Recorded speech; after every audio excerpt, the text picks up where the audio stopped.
कल दिनांक 2 जुलाई 2021 को शाम 5:30 बजे टी बादाना शेर सेंट गौतम स्कूल वाली गली में हिसार पुलिस विभाग और हरे के सहारे संस्था द्वारा नुक्कड़ सभा करके नशे के खिलाफ किया गया जागृत, जिसने महिला पुलिस एएसआई मीना रानी व सर्विस सेंटर दुलीचंद जी ने भी नशे के खिलाफ लोगों को जगाया और बताया कि नशा ही भ्रष्टाचार और अपराध की जड़ है। यह कार्यक्रम लगभग 2 घंटे तक चला। सलाम खाकी न्यूज हिसार हरियाणा से जिला प्रभारी सेवनाथ करते हैं, क्योंकि नशा करने वाले को तो पता ही नहीं होता मैं क्या कर रहा हूँ। जो ये नशा की तस्करी करते हैं, उन्होंने तस्करी के माध्यम से एक जवान बच्चे को देख लेते हैं कि इसका बैकग्राउंड कैसा है। स्टार्टिंग में तो उसको फ्री में पिलाने की कोशिश करते हैं, भाई चख के देख बहुत अच्छा है, जैसे दारू लगा लो, एक तो बार फ्री में मिलेगी तो हर कोई पीने की कोशिश करता है। फिर धीरे धीरे उसका आदी हो जाता है, आदी होते होते इतना आदी हो जाता है कि वो कोई काम धंधा तो करता नहीं। पहले तो वो अपने घर में चोरी करता है, फिर अपनी पत्नी माँ इनकी टूमे तक बेच देता है। लास्ट में वो जमीन पर आ जाता है, परिवार की प्रॉपर्टी भी बेच देता है। उससे भी काम न चलता, फिर बाहर गली में निकलता है, फिर मोहल्ले में चोरी करना, आते जाते बाइक नाइट समय, रात के समय डकैती जिसको बोलते हैं, लूट जिसे बोलते हैं। नशे की लत में वो बच्चियों के साथ भी बुरा व्यवहार करते हैं। कोई भी क्राइम होता है, आप न्यूज़पेपर में देखते भी हो, 80% क्राइम नशे के कारण होता है। वो चाहे डकैती, चोरी, मर्डर। नशे की लत में 100 रुपए के लिए इंसान को मार देते हैं। ये मैं कह नहीं रही, ये आपने आंकड़े बोल रहे हैं, अखबार में भी देखते हो, वैसे भी सुनते हो भी फलाने ने क्या किया, दुकान से बीड़ी सिगरेट खरीदा था, पैसे नहीं दिए मार दिया, पेट्रोल पंप पे पैसे नहीं दिए। कौन है वे ये नशा करने वाले हैं, बच्चियों के साथ साथ बुरा व्यवहार करते हैं। कौन है ये नशा करने वाले हैं, क्योंकि नशे की लत में उनकी मानसिकता बिल्कुल खराब हो चुकी होती है। मुझे ये नहीं पता कि वो क्या कर रहा है। जब उसे होश आता है तब वो देखता है कि मैंने बहुत बुरा कर दिया है। जब वो हम पकड़ते हैं, उसको एहसास दिलाते हैं कि तूने ये क्या किया, मैडम पता ही नहीं था, मैं तो नशे में थी।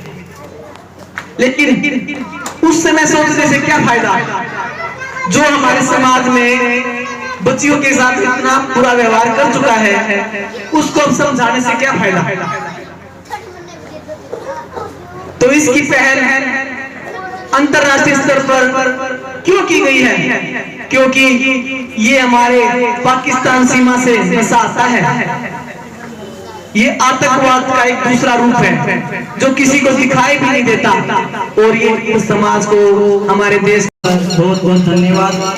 और आपने अपना कीमती समय हम लोगों को दिया, उसके लिए आपके आभारी। ये नशे की लत के संबंध में अंतरराष्ट्रीय स्तर पर नशा मुक्ति अभियान की शुरुआत की गई है। इस मुहिम को हम तभी कामयाब कर सकते हैं जब हम सब लोग मिलकर इसमें पुलिस प्रशासन का, सुरेंद्र जी ने जो संस्था हारे का सहारा, नाम भी बहुत प्यारा है, हारे का सहारा, नाम से ही हमारे मन में एक अलग ही विचार आता है। सहारा हम किसको देंगे, जो हारेगा नशे से। नशे की लत में जो पड़ चुका है, जो अपने परिवार को, समाज को खो चुका है, उसको एक सहारे की आवश्यकता है। वह सहारा कोई और ना बनके हम खुद मोहल्ले में, परिवार में एक दूसरे का बनेंगे, तभी हम कामयाब होंगे। नशा एक बहुत ही भयानक, घातक आतंकवाद का रूप धारण कर चुका है। कहने में तो हम इसे नशा कहते हैं, नशा नशा नहीं है, ये एक ऐसा नशा है जो समाज को दिखाई भी नहीं देता, हमारे समाज को अंदर ही अंदर खोखला कर चुका है। जिस माँ बाप के एक बेटा है और वो इस लत में पड़ जाता है, वो नशा चाहे शराब का हो, चाहे गांजे का हो, चाहे अफीम का हो, चाहे जिसको हीरोइन चीटा बोलते हैं, जो हमारे समाज में बहुत बुरी तरह से फैल चुका है। यहाँ बैठे हैं ये 4-5 नौजवान मुझे नजर आ रहे हैं, इनको भी पता होगा जो इनके साथ के बच्चे के इस कॉलोनी में नशा काफी बच्चे प्रयोग कर रहे हैं, लेकिन हम देख तो लेते हैं उनको करते हुए बेचते हुए, लेकिन हमारे अंदर की भावना वहीं दब जाती है, कोई फर्क नहीं पड़ता, अपने घर का थोड़ी है। ऐसे काम नहीं चलेगा। हमारा देश, समाज और हमारा परिवार और मोहल्ला, समाज की तो हम बाद में बात करेंगे, फर्स्ट हमारा परिवार, फिर हमारा मोहल्ला, फिर समाज आता है, फिर देश आता है। हम सब मिलकर इसका दिल से, इस अभियान को दिल से अपनाएंगे, आपस में सहयोग करेंगे, तभी हम इस नशे को दूर कर सकते हैं। क्योंकि नशा करने वाले को तो पता ही नहीं होता मैं क्या कर रहा हूँ। जो ये नशा की तस्करी करते हैं, उन्होंने तस्करी के माध्यम से एक जवान बच्चे को देख लेते हैं कि इसका बैकग्राउंड कैसा है।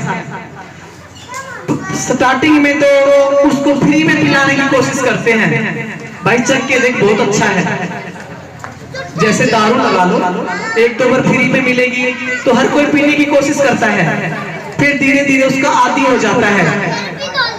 आदी होते होते इतना आदी हो जाता है कि वो कोई काम धंधा तो करता नहीं, पहले तो वो अपने घर में चोरी करता है, फिर अपनी पत्नी, माँ, इनकी टूमे तक बेच देता है, लास्ट में वो जमीन पर आ जाता है, परिवार की प्रॉपर्टी भी बेच देता है। उससे भी काम न चलता, फिर बाहर गली में निकलता है, फिर मोहल्ले में चोरी करना, आते जाते बाइक, नाइट समय, रात के समय डकैती जिसको बोलते हैं, लूट जिसे बोलते हैं। नशे की लत में वो बच्चियों के साथ भी बुरा व्यवहार करते हैं।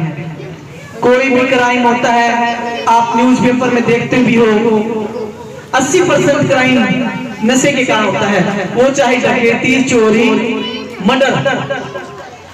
नशे की लत में 100 रुपए के लिए इंसान को मार देते हैं। ये मैं कह नहीं रही, ये आपने आंकड़े बोल रहे हैं, अखबार में भी देखते हो, वैसे भी सुनते हो, फलाने ने क्या किया, दुकान से बीड़ी सिगरेट खरीदा था, पैसे नहीं दिए, मार दिया, पेट्रोल पंप पे पैसे नहीं दिए। कौन है वे ये नशा करने वाले हैं, बच्चियों के साथ बुरा व्यवहार करते हैं। कौन है ये नशा करने वाले हैं, क्योंकि नशे की लत में उनकी मानसिकता बिल्कुल खराब हो चुकी होती है। मुझे ये नहीं पता कि वो क्या कर रहा है, जब उसे होश आता है तब वो देखता है कि मैंने बहुत बुरा कर दिया है। जब वो हम पकड़ते हैं, उसको एहसास दिलाते हैं कि तूने ये क्या किया, मैडम पता ही नहीं था, मैं तो नशे में था। लेकिन उस समय सोचने से क्या फायदा, जो हमारे समाज में बच्चियों के साथ इतना बुरा व्यवहार कर चुका है, उसको अब समझाने से क्या फायदा। तो इसकी पहल अंतरराष्ट्रीय स्तर पर क्यों की गई है, क्योंकि ये हमारे पाकिस्तान सीमा से नशा आता है। ये आतंकवाद का एक दूसरा रूप है जो किसी को दिखाई भी नहीं देता, और ये समाज को, हमारे देश को खोखला कर रहे हैं।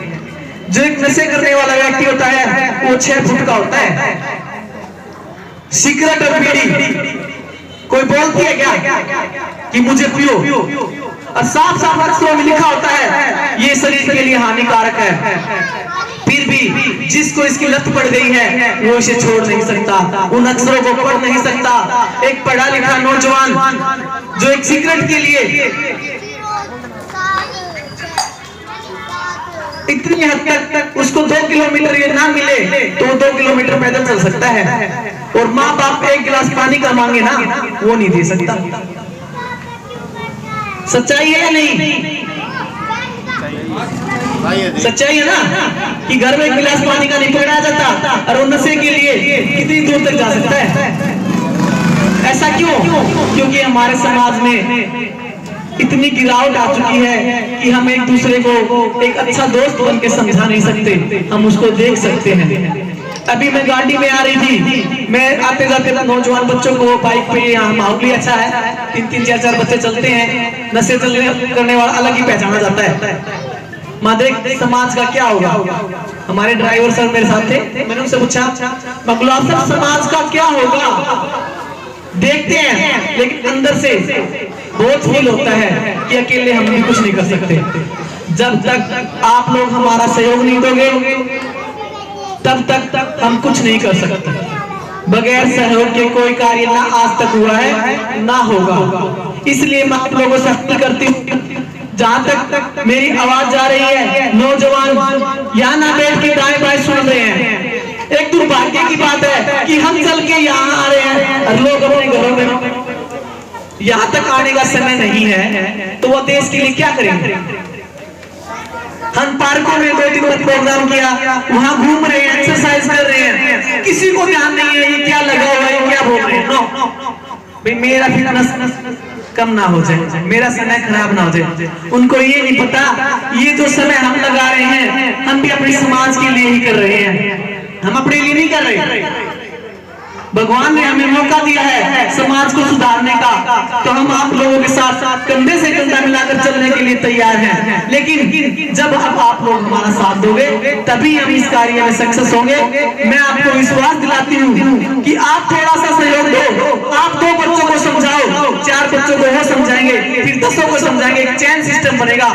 हम इस नशे से मुक्त कर सकते हैं अपने कॉलोनी को, अपने समाज को, देश को नहीं। हम अपनी कॉलोनी और अपने समाज को कर देंगे, देश तो अपने आप ही हो जाएगा। तो मैं आप लोगों से प्यार से, विश्वास के साथ अपील करती हूँ कि आप लोग इस प्रोग्राम के माध्यम से जो मैंने संदेश दिया है इसका पॉजिटिव रिजल्ट आप लोग मुझे दोगे तो मैं दोबारा यहाँ प्रोग्राम करूँ। मुझे 100 नहीं या 500 आदमी, नौजवान 500 बच्चे नजर आने चाहिए जो हम इसके पात्र बनेंगे कि हमने भी समाज के लिए कुछ किया है। हम एक बच्चे को भी अच्छे दोस्त बनकर समझा सकते हैं या उसका नशा छुड़वा सकते हैं तो हम एक पुण्य के भागी होंगे। भी समाज में हमने भी जन्म लेके कोई पुण्य का कार्य किया है, उस बच्चे को उसके माँ बाप दिलाए हैं, उसकी पत्नी दिलाई है, उसके बच्चे दिलाए हैं। तो आपसे यही उम्मीद करूंगी और इसी के साथ अपना जो मेरे से कोई गलती हुई तो माफ करना। फिर भी विश्वास दिलाती हूँ कि भविष्य में आप लोगों के साथ कंधे से कंधा मिलाकर चलने के लिए तैयार हूँ। समाज में ना नशा करेंगे, ना करने देंगे और ना बेचने देंगे। ये विश्वास आप मुझे दिलाओगे तो मैं आपके साथ हूँ। धन्यवाद। नमस्कार, आप यहाँ आए, आपका बहुत बहुत धन्यवाद। आज मैं आपको ड्रग्स के बारे में होने वाले नुकसान के बारे में कुछ बताना चाहती हूँ। ड्रग्स हमारे शरीर को धीरे धीरे खोखला कर देता है। जैसे कि शराब पीने से व्यक्ति नशा करता है और अपने घर में अपने बच्चों को, बीवी को पीटता है और घर में क्लेश करता है। इसी तरह ड्रग्स, फीम वगैरह लेने से व्यक्ति धीरे धीरे खोखला हो जाता है, जिस कारण वह अपने घर की सारी जमीन जायदाद और अपने माँ बाप से बुरा व्यवहार करता है। इस व्यवहार से बचे और अपने माँ बाप का आदर करें। इसीलिए आप सभी को हम प्रेरित कर रहे हैं कि आप अपने घर परिवार, पड़ोस, रिश्तेदार और सभी को नशे से होने वाली हानियों के बारे में बताएं। इसीलिए मैं ज्यादा वक्त लेते हुए ना आपको मैं एक कविता सुनाना चाहती हूँ। नशा नाश है, नशा देश का विनाश है। नशे ने उजाड़ा न जाने कितने घरों को, नशे ने आर्थिक दशाओं को बिगाड़ डाला है। नशे ने सभी को बिगाड़ा, नशे ने समाज को बिगाड़ा। आओ मिलकर हम संकल्प लें, नशे से मुक्त हमारे देश और विदेश को करें। नशा मुक्त हमें करना अपना देश है। इसीलिए मैं अपना समाप्त करती हूँ। हार्दिक अभिनंदन करता हूँ और इनकी जो पूरी टीम इस नशे की मुहिम को लेकर जितना सहयोग कर रही है उनके लिए पूरे टीबा से निवासियों की तरफ से भी आपका धन्यवाद करता हूँ। पहले हमारे यहाँ इस एरिया में जो स्लम एरिया कहलाता है, टीबा दाना से ब्राव से आगे जो एरिया है, यहाँ नशा सबसे ज्यादा होता था, स्मगलर बहुत थे, गली मोहल्ले के अंदर नशा पहुंच चुका था। फिर एनजीओ की तरफ से जो पहल की गई, मैंने सुरेंद्र भाई को बोला कि अपने एरिया में ज्यादा नशा है तो अपने एरिया के अंदर भी एक दारू का अभियान चलाया जाए। सुरेंद्र भाई ने उसी वक्त ओके बोल दिया, बोला ठीक है अपने प्रोग्राम करते हैं। तो ये छोटी सी पहल है युवाओं को जो नशे से रोकने के लिए, नशे से दूर रखने के लिए। पुलिस प्रशासन हमेशा लोगों से अपील करता रहता है, भाई आपके एरिया में कहीं कोई नशा बेचता है या कोई नशा छोड़ने का इच्छुक है तो हमसे मिलवाइए, हम उसका हर तरीके से समाधान करेंगे। लेकिन कमजोरी हमारे अंदर ही होती है, हम सोचते हैं कि दबंग होंगे, जबकि प्रशासन के आगे कोई दबंगाई नहीं होती। जब प्रशासन घर से निकल के इनका ड्यूटी हो चुकी है, फिर भी हम लोगों के बीच में हैं, इससे ऊपर कोऑपरेट क्या करें? घर परिवार इनका भी है, ये भी सोचते हैं कि हम अपने परिवार के बीच में जाएं, लेकिन ये औरों का परिवार सुखी ना हो, नशे से किसी का बच्चा खराब ना हो, इस मुहिम को लेके समाज सेवा का जो कार्य कर रहे हैं तो हमें भी इनका सहयोग करना चाहिए। और मैं तो मेरे जितने भी युवा साथी हैं और मोहल्ले वासी हैं से खुद ये अपील करता हूँ कि इस मुहिम के अंदर बढ़ चढ़ के हिस्सा लें, लोगों को जागरूक करें। नशे से होने वाले जो अभी टीम है, इन्होंने बताया भी आर्थिक और मानसिक प्लस शारीरिक तीनों नुकसान हैं, इनसे कैसे बचें, उनको मोटिवेट करें। तो हमें अपने आसपास के जो है उनको मोटिवेट करना है, उनको मार्गदर्शन करना है ताकि वो नशे से दूर रहें, एक कामयाब इंसान बने, एक स्वच्छ मोहल्ला, स्वच्छ हरियाणा, स्वच्छ भारत एक अच्छी पहल करके हम तभी बना सकते हैं। जय हिंद। हर तरीके से समाधान करेंगे, लेकिन कमजोरी हमारे अंदर ही होती है, हम सोचते हैं कि दबंग होंगे, जबकि प्रशासन के आगे कोई दबंगाई नहीं होती। जब प्रशासन घर से निकल के इनका ड्यूटी हो चुकी है, फिर भी हम लोगों के बीच में हैं, इससे ऊपर कोऑपरेट क्या करें? घर परिवार इनका भी है, ये भी सोचते हैं कि हम अपने परिवार के बीच में जाएं, लेकिन ये औरों का परिवार सुखी ना हो, नशे से किसी का बच्चा खराब ना हो, इस मुहिम को लेके समाज सेवा का जो कार्य कर रहे हैं तो हमें भी इनका सहयोग करना चाहिए। और मैं तो मेरे जितने भी युवा साथी हैं और मोहल्ले वासी हैं से खुद ये अपील करता हूँ कि इस मुहिम के अंदर बढ़ चढ़ के हिस्सा लें, लोगों को जागरूक करें। नशे से होने वाले जो अभी टीम है, इन्होंने बताया भी आर्थिक और मानसिक प्लस शारीरिक तीनों नुकसान हैं, इनसे कैसे बचें, उनको मोटिवेट करें। तो हमें अपने आसपास के जो है उनको मोटिवेट करना है, उनको मार्गदर्शन करना है ताकि वो नशे से दूर रहें, एक कामयाब इंसान बने, एक स्वच्छ मोहल्ला, स्वच्छ हरियाणा, स्वच्छ भारत एक अच्छी पहल करके हम तभी बना सकते हैं। जय हिंद।